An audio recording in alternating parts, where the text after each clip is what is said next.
Picking out a restaurant. What's your theme that you want? Making sidekicks work. Yeah. That's what I'm talking about. So Sensei Seth came into my place and taught a seminar on sidekicks. I've always said that sidekicks don't work because they lack power, they lack versatility, they lack range. He showed us a few sidekick setups. Some of them spoke to me personally. Like, I really dug them. Okay. The overhand with the big step. Let's start. Bing! Yes. And then draw it up. And now look, he's getting dirty. And this little thumb cheating. here. Yeah. Around here. Yeah, or if you're in MMA gloves or no gloves, that could be a full-on grab and hold on to him. And that's legal in, MMA. Everything, I think. Yeah, and it's legal in a street fight. It is very legal in a street fight. Which I guess that's kind of an oxymoron. It's legal in a street fight? But! Yeah, right. Is anything legal in a street fight? Unless you're protecting yourself. But do sidekicks work in a street fight? But now we're in the streets.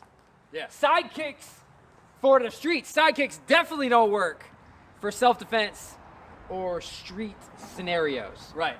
I'm going to go overhand here, bang, because usually that's what you're going to get, right? It's going to turn into an overhand match. I'm going to step off, boom. Nobody's protecting their body in a street fight. Definitely not. Everybody's head hunting. They are way more worried about hitting you in the head than they are protecting anything on them, body especially. Yeah. So what I'm going to do is I'm going to go like this. All right, I'm going to have these hands come up. And I'm going to do one of two things. If he's here, I'm great. Boom, bang. This leg is going to go like this. Boom, bah. I'm driving with this leg, I'm driving with this leg. But you should never kick in a street fight. Do you know why it's okay to throw kicks in a street fight? Do you know why it's okay for you to throw kicks in a street fight? Because I definitely throw kicks better than people block kicks. Yes, because he practiced them. Yeah. No, if you don't know how to kick, yeah, you should not kick in a street fight. If right. you don't know how to kick, you should not be in a street fight. Correct. What's really funny is when you see one person kick in a street fight, the other person retaliates with a kick of the exact same kind. Always. That's the trap that I've talked about us falling into. Yeah. Like we're squared up, we're fighting, yeah. and you wing a kick in, right? And I'm like, oh, yeah, we can kick now. Ah! Yeah, right. Or, hey, none of that kicking shit. None of that kicking, yeah, right. Now, like, do you want to fight me less because I just kicked you? So in the street, you can kick, and you can kick above the waist. They'll say never kick, like, people might have an issue with us kicking here. Yeah. But, like, if you knock a dude down with a side kick, he's, like, going to be like, yeah, whoa. Yeah, never mind. But now, back to, like, a more, like, sportive thing. So, another one. Now we're going to, not only are we doing a side kick, we're jumping and spinning. That's right. All at once. This one speaks to me. As a little short guy that can, I like the fact that I can kick people from boxing range because of my, what would typically be considered not advantageous proportions. Sure. But in this case, I think this is going to be good for me. Okay, so we're here. Whenever you're in a situation where you're a little more bladed and you can be close, like maybe I threw an overhook. Yeah. And I'm here. Right. Now what I'm going to do is I'm going to jump spin at the same time and I'm going to end up like this. Now, that's a very simple version of it. I didn't feel anything when you did that. Well, that's you had your toe down and your tongue was was I did push my tongue in the roof of my mouth. Sorry. All right, I'll let my tongue relax. Thank you, please. And I'll believe it. Thank you. Right. So, but what I'm actually going to do is this foot is going to replace this one. It's going to point that way. Boom, just like this. My knee's going to come up as tight as it can. Then I'm going to drive with that heel. So I'm going like this and going boom and throw it. Now, they're probably coming in, so my body's probably going to go like this. Boop. Yeah, you're actually creating a little, hey, we're working here. We're sidekicking here. Go ahead. The consistent point of contact between myself and the ground is usually this. Because I go like that, right? Right. But if this is off the ground, then that means I don't have to move forwards or backwards. I can kind of change where I am. Right there. Okay? Yeah. Now, usually, this is a little bit harder from open stance. Yeah, switch. Because here, bang, and it's right there from the start. Yeah. Bang. And usually, somebody's blitzing in, you do this retreating, so I'm going like this.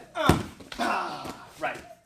Or I'm throwing. But what you've been teaching us about what this does is it keeps this leg, which is going to end up being my back leg. Correct. It gets it over here so that when I throw this kick, I'm not doing this. Yep, because then you're gonna be off balance. I'm getting this so that I'm still up here. Yep. Oh, shut that baby up! Good. And what he did that time that was better than the first one is the difference in spinning and pulling his knee up and his knee towards and in. This knee has got to come in and towards. Bang! Towards my chest. Yep. Towards the opposite shoulder. Opposite shoulder, Yeah. right. Not here. Here. Yeah. Yep.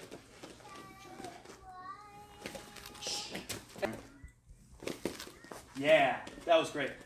That was. You felt that one? Yeah, that was so right on the hip it's bone. the ones that don't make noise. Uh-huh. Like my heel went inside his body. Yeah. It's gonna be easier from a closed stance because it's got.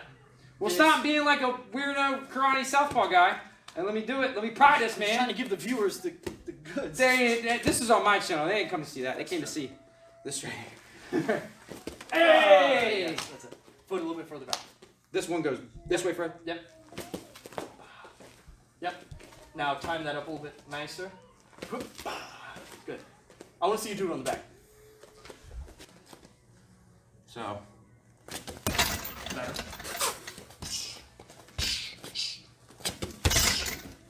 Better.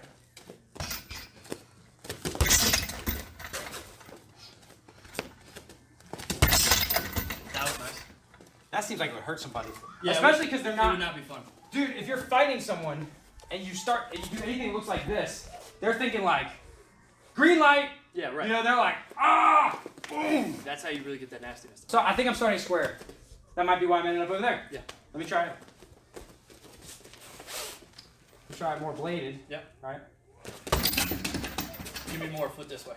This one. Front foot. Yep. Get a little closer. I want you to like push limits of how close you can be. That was the best one I've seen so far. That was great. Dude, even though it was like this, it still felt like That's well, it's like it is a back kick in a way. Yeah. And I'm sure a lot of people would be like, that's a spinning back kick. Dude, Yeah. this is how Sergio got me. I was doing that kick, and he did something very similar, like maybe right here, and he did something very similar to that leg right there. Yeah. Dude, if you're hitting somebody with your heel and pushing with your ass, Yep. it does not take much. You know, people are gonna say, oh, it needs to be like right there. You know what I mean? Right. Let me take my heel and dig it into you and use the biggest freaking muscle in my body, Right. my Leg muscle. And see, we're talking about, like you said, we're talking about moving some guys' insides around. Little bitty ribs. Yeah. How far do you think that you need to move somebody's insides around before it starts to hurt? Probably not a lot. Not a lot. Not a lot. If you want more fitness tips, self-defense techniques, gear reviews, as well as concepts and principles that make you hard to hurt, make sure you subscribe and turn on notifications. Y'all didn't know I knew how to do that stuff, did you?